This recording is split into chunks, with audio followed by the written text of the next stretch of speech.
So let's talk about area between curves. So we've already talked about the area under a curve. Now we're just kind of extending that a little bit further. So what I want to impart to all of you really is kind of a very general way about thinking of the area of some shape, or the area between two curves. So let's look at an example. Let's look at something like, sure, let's do this one first. We've got f of x equal to x squared minus 3x. And let's use some different colors. Sure, colors. And g of x equal to x. And we want to find the area between these two curves. Now, what I'm going to point out is that we can totally do this without graphing this. It's totally possible to find the area between these two curves without drawing a graph at all. But I think it's worth drawing the graph. So let's graph it, and then we'll talk about kind of what we get. So here's my coordinate system. And g of x equals x, pretty straightforward. That's just your usual straight line.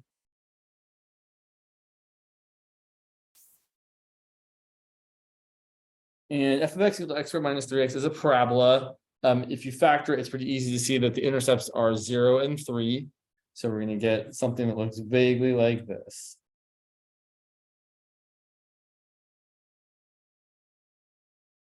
So you don't label your points until after you've drawn the thing. Cool. So I'm trying to find this area in here. Let's get that with a pencil. I like a pencil. So we're trying to find that area there. And the idea with this is that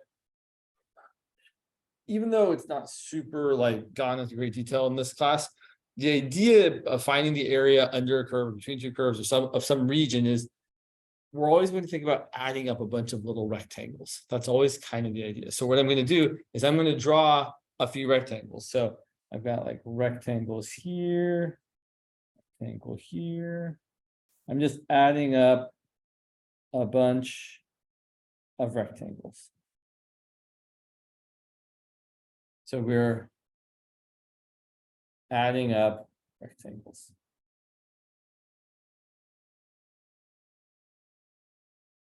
So how do I find the area of a rectangle? Or the area of, I like to say the area of my strip of a rectangle. It's the area of my rectangle. Well, the area of a rectangle is base times height. The base of one of these rectangles is very, very narrow.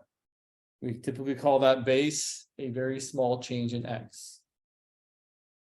Delta x. Or you can call something else, delta x. And the height of this rectangle is where things get interesting. So for this particular rectangle, the height of that rectangle is the top y value minus the bottom y value. Or in other words, the top function minus the bottom function. So the area of this rectangle is the top function x minus the bottom function x squared minus 3x. Sorry, that's the height, not the area. Apologies. That's the height, and delta x, that's your base. So this is always kind of the idea that we're thinking about when we're trying to find the area between two curves. We're going to add up all these rectangles whose height is the top function minus the bottom function, and whose base is some small change in x. But that's just the area of one rectangle, right? That's maybe this rectangle right here. I want to add them all up. So the way we quote unquote add them all up is that the total area is going to be the integral of the top function minus the bottom function. And instead of delta x, we write it as dx. A small change in x. But still, delta x dx, whichever way you want to think about it, it's a small change in x. The only thing else we have to figure out is how far left and how far right do we get rectangles? So what's the leftmost place we get rectangles? And what's the rightmost place we get rectangles? Or in other words, where do these functions intersect?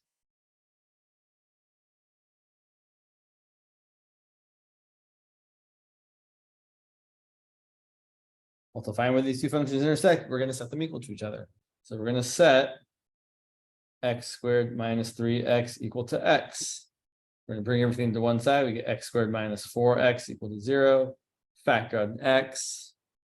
X times x minus 4 equals 0. And left with either x equal to 0 or x equal to 4. And that's all we really need. Those are our limits of integration. X equal to 0 is our a value. X equal to 4 is our b value. This is the point 4, comma 4. This is the point, I'm not going to label it again, 0, comma 0.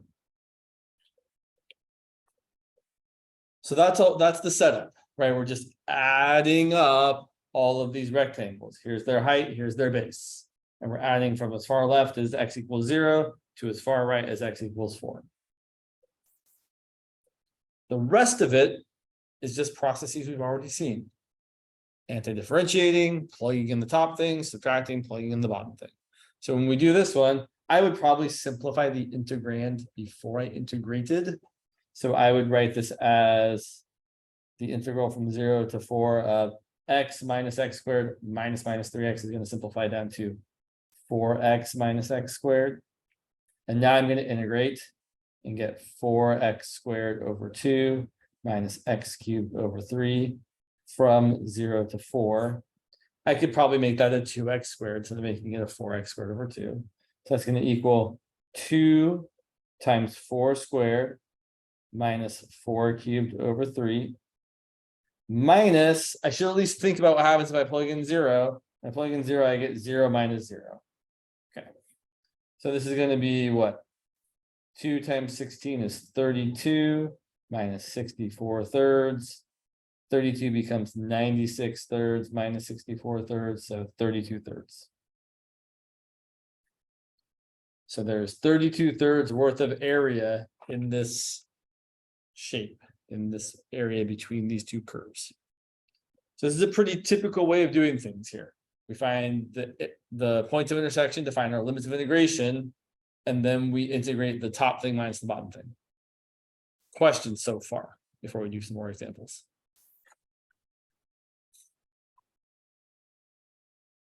I do think it's, oh, what was the delta A x? So basically the idea is I'm thinking about this area of the rectangle as height times base, and then I'm kind of transforming it into what goes in the integral. So the height kind of just stays the same, it's just that.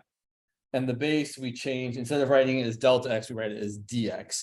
But in either case, both the delta x and the dx stand for just a small change in x. Oh, I forgot to turn my video, sorry. Apologies. So I think I did. Let me check here. Oh, I can't find the thing. Sorry, I didn't turn my video. It's terrible. There, now that is a small change in x. That makes a big difference, right? Okay, so that's what the delta x is for. It's to think about the base of the rectangle, which turns into the dx, telling us what variable we're integrating with respect to. I will tell you all, we're about to get to a place where our integrals, sometimes they're going to be dx, sometimes they're going to be dy. So we're going to have some different variables showing up occasionally. So I'm going to make it super clear. Dx means a small change in x. So if you're thinking dx, you're thinking, oh, my rectangle is a vertical rectangle. Because, right, the base was a small change in x. Whereas in a little bit, we're talking about some areas we find by using horizontal rectangles instead. And then we're going to have the base of the rectangle be a dy, a small change in y. And the height of the rectangle be however long it is. We'll see in a moment. Other questions? Okay. Let's look at some more examples. Next one I've got. Ooh, yeah, this one's a little bit more. This one's a little more challenging. All right. Actually, this we're gonna get right into it. So I noticed on, and this is not atypical, a lot of your homework problems on the second assignment ask you to just set up an integral and not actually calculate the integral. Because really more than half the battle with doing these things is setting it up. Oftentimes the actual integrating, like this last one, is not that terrible. You're just using the power rule, plugging in some values. I mean, you still have to do some work, but the hard mental part is to actually set it up. So let's look at this next one. Let's set up, we might calculate, we might not.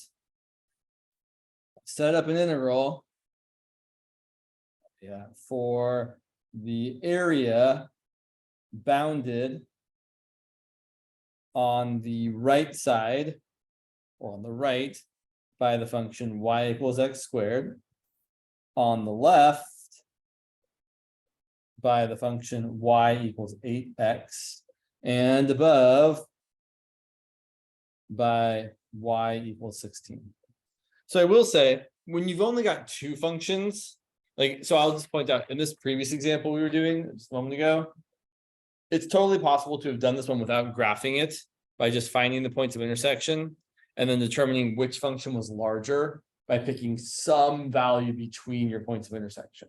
So for example, here, if I had picked any value of x between 0 and 4, say like 1, if you plug in 1 to both functions, you can tell that g of 1 is 1, f of 1 is 1 minus 3, which is -2. So g is the bigger function between between 0 and 4, because it evaluates it as a larger value somewhere between those endpoints. So we could have totally set up this integral knowing that was the top and that was the bottom without actually drawing it. On the other hand, if you've got more than two functions, more than two graphs, you're pretty stuck needing to draw it. So we've got three things here. We've got y equals x squared, y equals 8x, y equals 16. And we're just going to do our best to make it look kind of nice.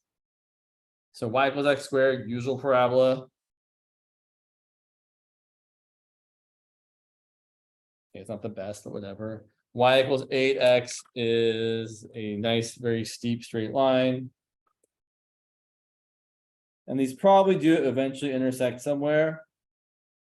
But it's actually a pretty big number, right? If you set x squared equal to 8x, well, you might be able to see what the solution is right now. If I set x squared equal to 8x, what value of x totally works as a solution? 8, because 8 squared equals 8 times 8.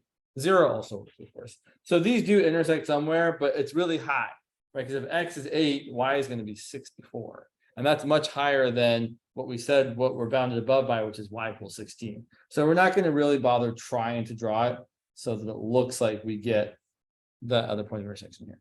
So we are looking at y equals 16 being what is bounded. So the region is bounded above by y equals 16. So our region is below y equals 16. And it's bounded on the right by y equals x squared. So our region is left of y equals x squared. And it's bounded on the left by y equals 8x. So we've got kind of this funky looking area in here. All of this. We still should find the points of intersection just to kind of know what they are. So if we want to find this, well, this point of intersection I think is obvious. It's 0, 0. To find this point here, we're going to set y equals x squared equal to 16. And if we set x squared equal to 16, we're going to get x equal to plus or minus 4, but we know that we're looking for the positive value. So that point there is the point 4, 16. And if we set 8x, which is this graph, equal to 16, we're going to get x equal to 2. So this is the point 2, 16. And if you drew this way out, like if you kept going up and up and up and up and up and up, eventually these would cross at 8, 64. So way, way out there. So let's do it the way we just did the last one. So we're going to draw some vertical rectangles, some vertical strips. So let's say I draw a vertical strip right here.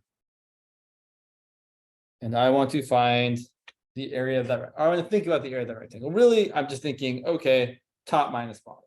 So if I'm trying to find the area of this thing, it's going to be the integral of the top thing minus the bottom thing.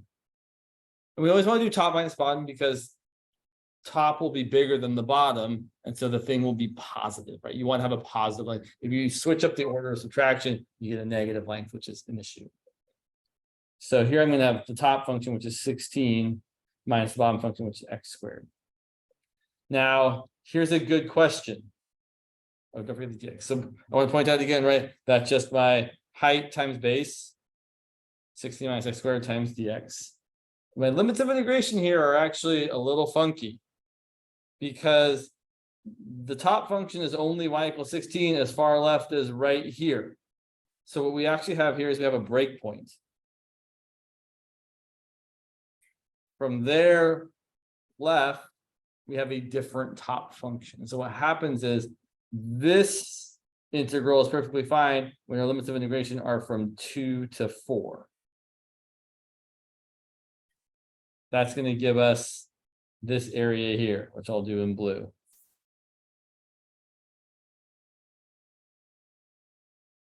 But then we saw this area over here in red. And this area over here in red has a different function on top. So to get that area, it's going to be still the top function minus the bottom function, but now the top function is 8x and the bottom function is x squared.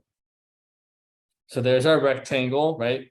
Base times height. And then the limits of integration, well, this region goes as far left as 0, as far right as 2. So that's one way of writing the area of this function, of this region. And I would say this is using what we typically call vertical cross sections, or vertical strips, or vertical rectangles, whatever language you want to use there. But we could have done this a different, more efficient way. So typically, if your teacher says something like this, they will say, we would like to generally avoid using 2 integrals if we could use only 1. So instead, what we could have done for the same region, which I'll try and draw here in not quite as great a detail. There's just the thing we're dealing with here. This is still the point 2, 16, still the point 4, 16. This is still the point 0, 0. So instead of using vertical cross sections where we have to split it up in the middle because the function that's on top changes from y equals 8x to y equals 16, we can instead use horizontal cross sections or horizontal rectangles. And now the thing that's bounding the, I'm gonna say something, I'm gonna change it. The thing that's bounding the top and bottom of your rectangle, or really the left, the right and left of your rectangle, that function never changes, right? The right boundary is always this function here. The left boundary is always this function here, no matter how far up and down I slide my rectangle. Here, it's not the case, right? If I slide my rectangle too far to the left, the top boundary changes. So here, we're going to do the same sort of thing. We're going to find the area, and it's going to be the integral of, well, it's still the area of a rectangle, but now things are a little bit different. So I'm going to write it this way first. Well, I should have written it this way. So here what I should have said, and actually what I should have back here. Yeah, I probably should have written that down. What I should have said here is both of these are an integral of a top minus a bottom dx plus also an integral of a top minus a bottom.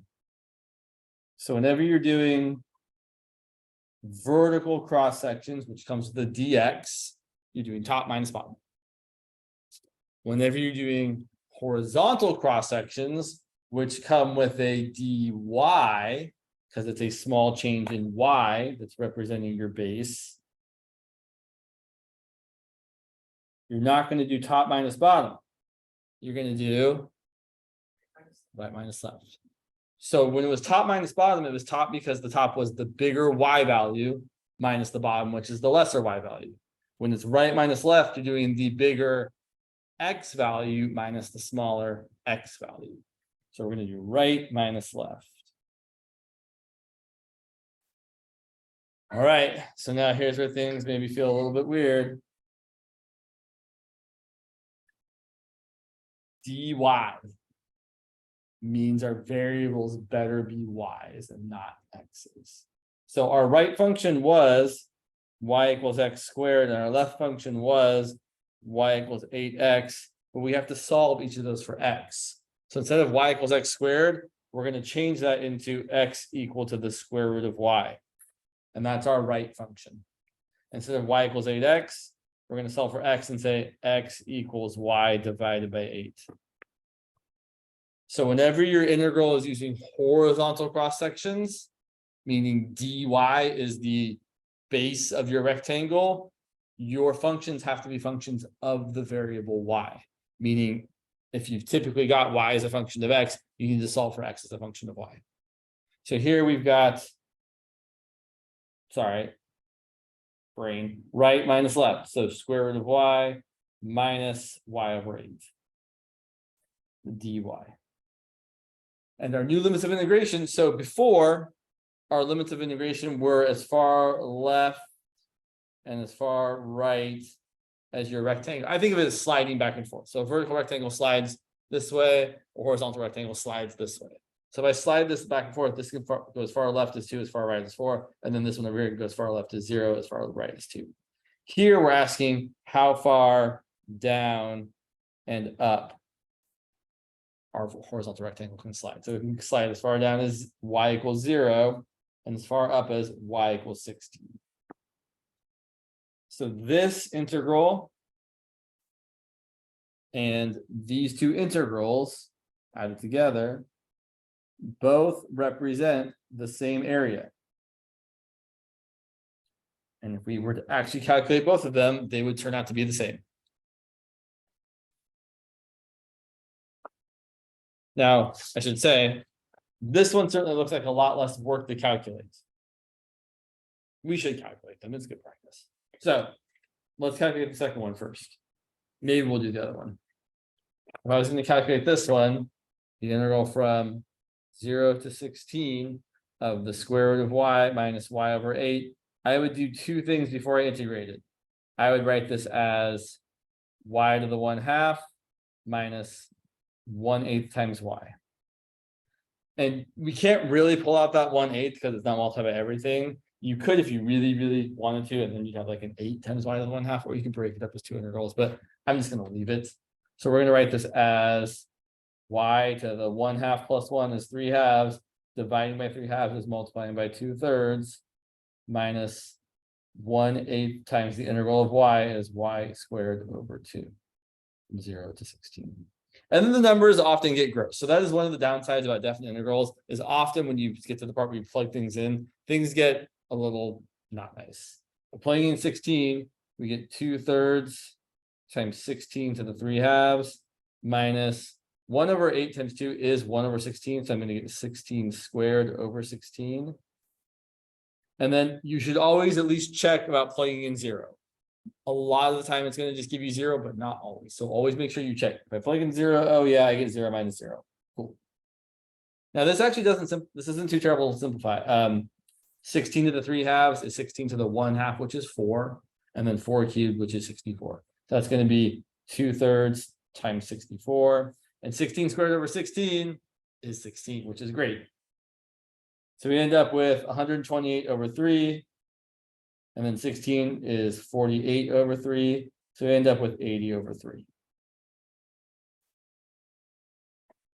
I'm not going to do it, but I would encourage all of you to do this first integral and see that it actually does come out to have the same value. That's going to be more work for sure, but it will come out to be the same. Assuming we've not made any error calculating this. Which I don't think we have, but you never know. It's easy to make little mistakes. Questions so far? From either anyone in class or on the Zooms. You can unmute and say words if it's too hard to type your question. I should turn up my volume just in case anyone's doing that. Okay. Also, here's the attendance form again for all you folks on Zoom. All right. So, not yet. Grab some more examples here. Papers everywhere, as usual. Cool. Yeah, let's do these ones. All right, awesome. So yeah, we're done with that. Okay. So let's do this one. Let's see. I don't have enough. Let's just grab a whole new piece of paper. Killing trees, one piece of paper at a time. Okay, so let's set up. Now, I should also point out, I don't think your professor is going to be tricky like this, but occasionally someone will make kind of a. So if I had asked this question and I really meant it, well, let's read this really carefully. Oh, something's out of order here. Everything's okay. So if I read this question, if I look at this question, reading it very, very persnicketedly, this first answer is incorrect.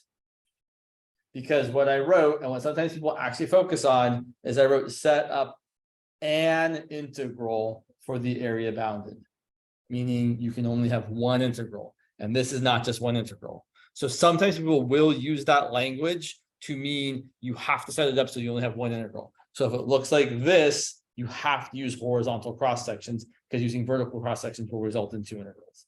So just be careful. Someone might say that. They might not. It's kind of a dick move, but you know, sometimes people do things that are like, oh, that's kind of cool, that's clever, and then you're like, oh. So set up integral or integrals for the area between these two functions. F of x equal to 3x cubed minus x squared minus 10x, and g of x equal to negative x squared plus 2x. And these functions, while not impossible to graph, not super easy to graph. We'll kind of, I'll give you a vague graph of them at the end, just so you can have that idea what's going on here, but we don't need to graph them. So to be able to find the area between two functions, all we have to be able to do is find where they intersect, and then do the integral of the top one minus the bottom one. So let's find where they intersect.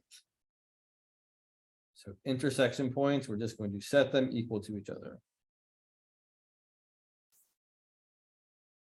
Let's see. So if I set f of x equal to g of x, I've got 3x cubed minus x squared minus 10x equal to negative x squared plus 2x. Bringing everything to the left-hand side. 3x cubed, the x squareds cancel, and I get minus 10x plus 2x is minus 12x. Sorry, minus 10x minus 2x is minus 12x. This factors relatively easily. We factor out of 3x. We're left with an x squared minus 4. That factors further as x minus 2 times x plus 2. So our points of intersection, there are 3 of them. We've got x equal to 0, x equal to 2, and just put them in order, x equal to negative 2. And the problem here is that they might cross each other in both these places. Oh, sorry. Yeah, sorry about that. Thank you. Apologies. Good call. Yeah, I got kind of, let me move this around a little bit. Sorry, let me try and let me get these synced up here. I forget when I move things around. Let's see here. They're pretty good. Let's move that back just a little bit. Cool. Now they're about the same. All right, good. So here's what's happening. These functions are crossing in 1, 2, 3 places. We have something that looks vaguely like this is cubic, this is quadratic opening downwards. So you've got something that maybe kind of looks like this. There's your f of x. And maybe here's your g of x. Again, very loosely. So you can see that we have 2 regions. This region here between where x is negative 2 and where x is 0. And this other region here where x is between 0 and 2. And notably, at least from the way I've drawn my picture, it looks like the function that's on top changes when you go from one section to the next section. So for each section, for each interval, you have to check which one's on top and which one's on the bottom. Now, there is a way to get around this, which I always never have loved, but I'll tell you anyway in a minute, even though it's not my favorite. So the way I would do this is we're going to say, well, this red area is going to be the integral from negative 2 to 0 of the top function minus the bottom function. And then this integral, this blue area is going to be the integral of the top function minus the bottom function. And to tell which one's on top and which one's on the bottom, we're going to pick a value between those points. So for the blue function, or for the blue area, if I pick, say, well, the only real nice choice is to pick x equal to 1. So I pick x equal to 1, f of 1 is 3 minus 1 minus 10, which is negative 8. And g of 1 is negative 1 plus 2, which is 1. So for the blue region, g of x is the larger function. And it's probably going to be switched, but you should check because sometimes they don't switch. They will switch here because it's a cubic and a quadratic. But checking negative 1 between negative 2 and 0, f of negative 1 is negative 3 minus 1 plus 10, which is going to be positive 6. And g of negative 1 is negative 1 minus 2, which is negative 3. So here, f of 1 is the larger function. So For this function, it's f minus g. For this integral, and for this integral, it's g minus f. So what we're going to do is say this is the integral from -2 to 0 of f minus g. So I will point out, if you've done the work of finding the points of intersection, you probably have already written down either f minus g or g minus f simplified, right? Here's f equal to g, and then I brought g over to the left-hand side, so this left-hand side is f minus g. Or we can just say, if I do this minus this, oh yeah, I'm going to get 3x cubed, the x squares will cancel, and minus 10x minus 2x minus 12x. So typically, you've probably already done the work you need to have done. And here's what's nice. If you know that f minus g is 3x cubed minus 12x, then you know that g minus f is the negative of that. So the other integral is going to be the integral from 0 to 2 of negative 3x cubed plus 12x, which is kind of super nice. Or you can write it out longer, but I think if you've seen that you've already done subtraction, it's worth just writing in the simplified form. One way people will get around this sometimes without having to think about which one's bigger, which one's smaller, is they just take the absolute value of each integral. So if you didn't want to bother, say, deciding which one was the top, which one's the bottom, you could say, or I'm going to do the integral of, I'm just going to pretend like f is always the bigger one, even though it's not. So integral from -2 to 0 of f minus g plus the integral from 0 to 2 of f minus g. But then you have to take the absolute value of each integral individually. Basically the difference here is this way you're actually making sure that this area comes out positive and this area comes out positive. Whereas if you don't pay attention to which thing is bigger, either one of these areas could be getting counted as a negative, and so we take the absolute value of them to make it positive. Some people are totally cool with this. Some people really hate this. I'm kind of ambivalent, and it's not my class anyway, so whatever. But you should probably do what your professor wants you to do, is what I would say generally. What else to say about this here? No, it's good. Just to point out, just because they crossed more than 2 times, 3 times here, or sorry, just because they intersect more than 2 times doesn't mean they cross when they intersect. So an example, so let me show you what I mean. So here's an example where we get multiple points of intersection, like more than 2, but the functions actually never cross each other. And now I have to actually think of it because I have it written down. Let's see, what have I got here? Let me think real quick. I know what it looks like. I have to think of it. Oh, it doesn't look like. Ugh, come on. Okay, it's like that. Okay, 1 second. I've almost got it. Okay, we've got g of x equal to x squared and f of x equal to, oh man, I want that. I think it's x squared minus x to the 4th. I think I want to make it easier though. Just trying to make it not totally suck. Sorry. Some of the habits you don't come prepared.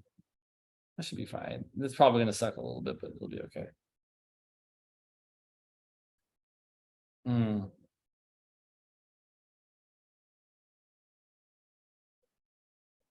not positive. Okay, let's take it. So give me a moment. Let's take a look at these. So g of x equals x squared. Let's actually, if we set them equal to each other, what happens? We definitely get 1 point of intersection, 0. Like 0 for sure is a point of intersection. And I think that's it. Yeah, I think this is not the example x1. Sorry about that. So here's what I'm trying to go for. I just have forgotten how to do it. I'm going for something that looks like this. There's your lower function, and here's your higher function. Like that. This one has 1, 2. Oh, I flipped it over. That's the problem. 3 points of intersection, but they never actually cross, right? If this is my function f of x, this is my function g of x, from here to here, I would do f minus g, and from here to here, I would do f minus g. So sometimes, even though you get multiple points of intersection, they don't actually, you don't actually have to change which one's being subtracted. I think the example I was actually trying to come up with was not this, but it was something that looked more like f of x equal to x squared and g of x equal to, it should be, I think, x to the fourth minus 4x squared is probably the nicer way of doing that. So if this is what we were given, pretending like we didn't know what the graph looked like, we would set them equal to each other, and you would get x to the fourth minus 4x squared equal to x squared, and then x to the fourth minus 5x squared equal to 0, x squared times x squared minus 5 equal to 0. So you end up getting x equal to 0 and x equal to plus or minus the square root of 5. So this is like the point 0, 0. This is like the point when x is the square root of 5 and y is going to be square root of 5 squared. And this is like the point negative square root of 5, comma 5. But in each of these intervals, the function on top is always going to be the same thing. So if you pick something between negative root 5 and 0 for your first integral, well, something between negative root 5 and 0 is like negative 1. If I plug in negative 1, that's 1. If I plug in negative 1 here, that's 1 minus 4, which is negative 3. So that's the bigger one. So we get f minus g. And then the same thing happens from here to there. If you pick something like positive 1 between 0 and root 5, well, if you plug in 1 squared is 1, and 1 minus 4 is negative 3. This is still the bigger thing over here. So you still get f minus g. So in this instance, you could just combine them together in one interval. You can totally write this as, oh, since it's the f minus g both times, it's the integral from negative root 5 to root 5 of just f minus g. So long story to say that you don't always end up switching the order of subtraction if you've got 3 or more points of intersection. So just be careful. Don't just assume you're going to switch them if you see 3 points of intersection. Okay, let's look at another example. What time is it? Okay, we got time. We're not going to have class on Monday, so we need to think about where we're going. Okay, so let's say we want to set up an integral or integrals for the area between these two functions. X equal to 4 minus y squared and x equal to 3y. So notably, these are both written as functions of y. So it's probably going to be in our interest to integrate them with respect to y. Oh, we got another good thing. We'll say that too. Yeah, cool. So x equals 4 minus y squared. I'm thinking of y equals 4 minus x squared. Y equals 4 minus x squared opens down. So x equals 4 minus y squared, instead of opening in the down y direction, opens in the down x direction, which is to the left. Right? The x values are going to get more and more negative as y gets larger and larger and larger. Right? If y is like 10, x is going to be 4 minus 100, which is super duper negative off to the left. So this is going to look like, instead of a parabola opening downward, it's going to be a parabola opening leftward.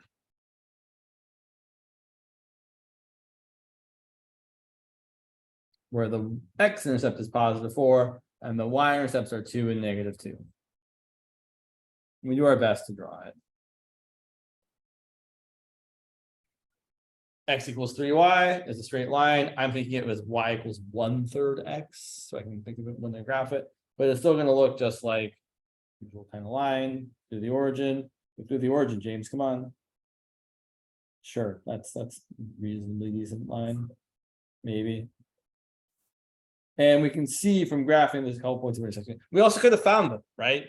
We could have found the points of intersection first by setting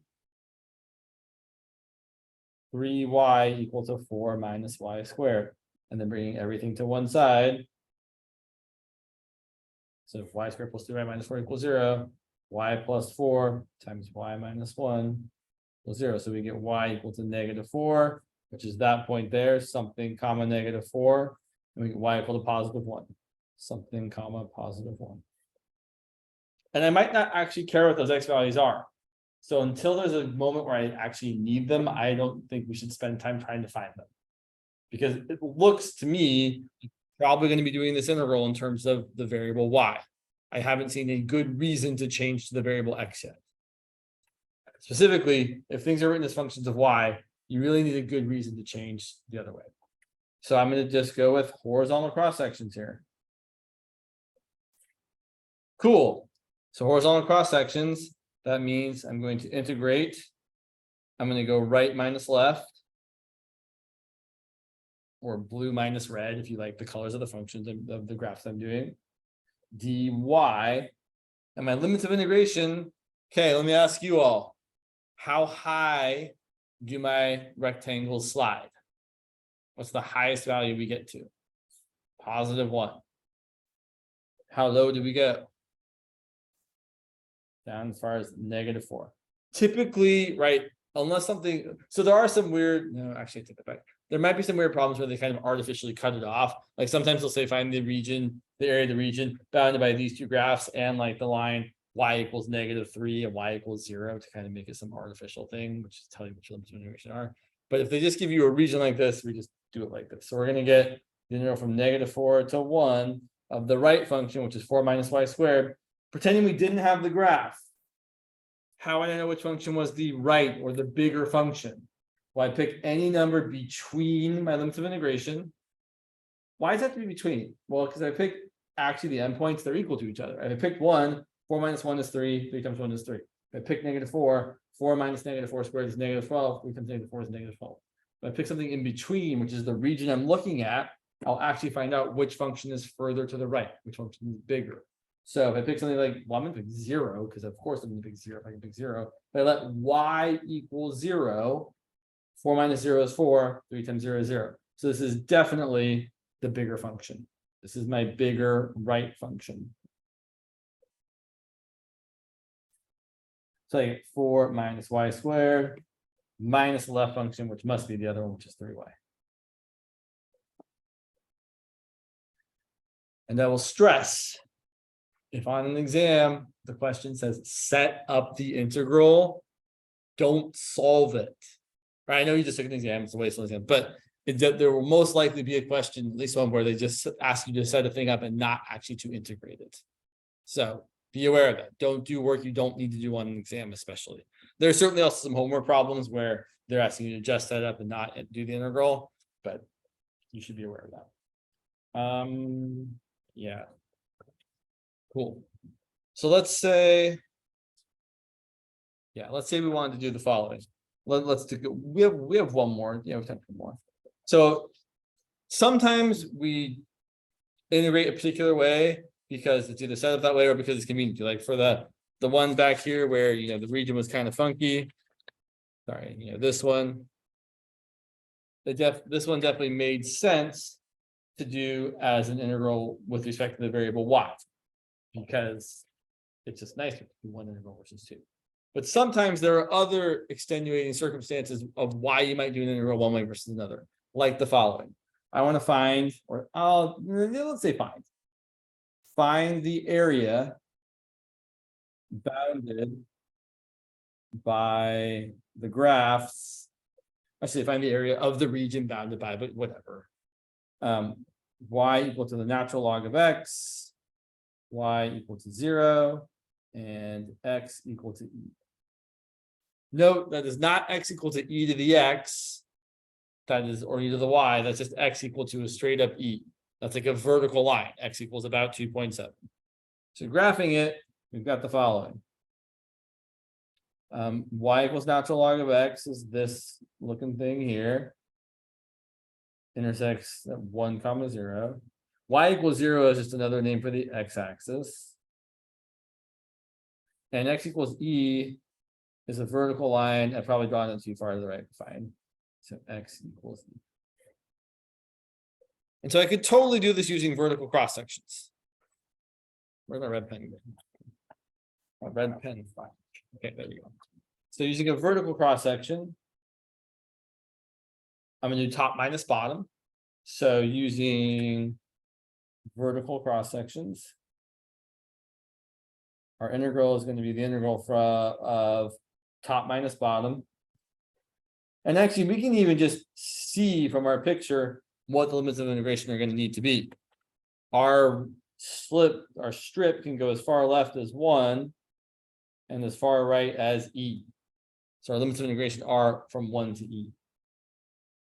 Okay, but now here's where we have a problem. At least currently, it's actually not a problem later on, but it's a problem sometimes. This is the integral from 1 to e of the natural log of x is my top function. My bottom function is 0. And that's the integral from 1 to e of the natural log of x dx. Which, although it is a function that can be anti-differentiated, we haven't learned how to yet. And sometimes what you'll see is that you write it one way, it's actually something that cannot be anti-differentiated, versus if you change the variable you're using, it actually becomes something you can anti-differentiate. So the idea here is to not do it this way, because even if you could do it this way, it's easier to change it. So if we change it to using a horizontal cross section instead, now we get the following. I should have done this in the appropriate colors. So if I use the horizontal cross section, I'm going to do the integral of the right minus the left instead of the top minus bottom. But it's not dx, it's dy. And my limits of integration, so looking at this, how low are my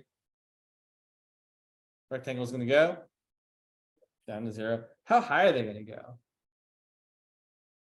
What's this top y value right here? Where x is equal to e and y is equal to the natural log of x. Well, if I plug in x equal to e, what does the y value have to be? Right, the natural log of e. I'm just plugging in e into this function here because you're not really setting them equal to each other. Well, okay, fine. You're not really setting them equal to each other, but if x equals e, you can just plug in e for the x there and get the natural log of e. So this point is e comma 1. So our limits of integration are going to be from 0 to 1. Okay, so my right function is the function x equals e. And what's my left function? Right. Instead of saying it's y equals natural log of x, we have to solve for x and say e to the y equals e to the natural log of x, or in other words, e to the y equals x. So our left function is e to the y. But e to the y is super duper nice to anti-differentiate. It's just e to the y. That's super great. So here's what we end up getting. Now be careful. It's really easy to make a mistake here. The antiderivative of the constant e is e times y. Just like the antiderivative of 7 would be 7 times y. Whereas the antiderivative of e to the y is e to the y. From 0 to 1. So plugging in 1, we get e times 1 minus e to the 1, which is going to cancel out because e times 1 is e and e to the 1 is e.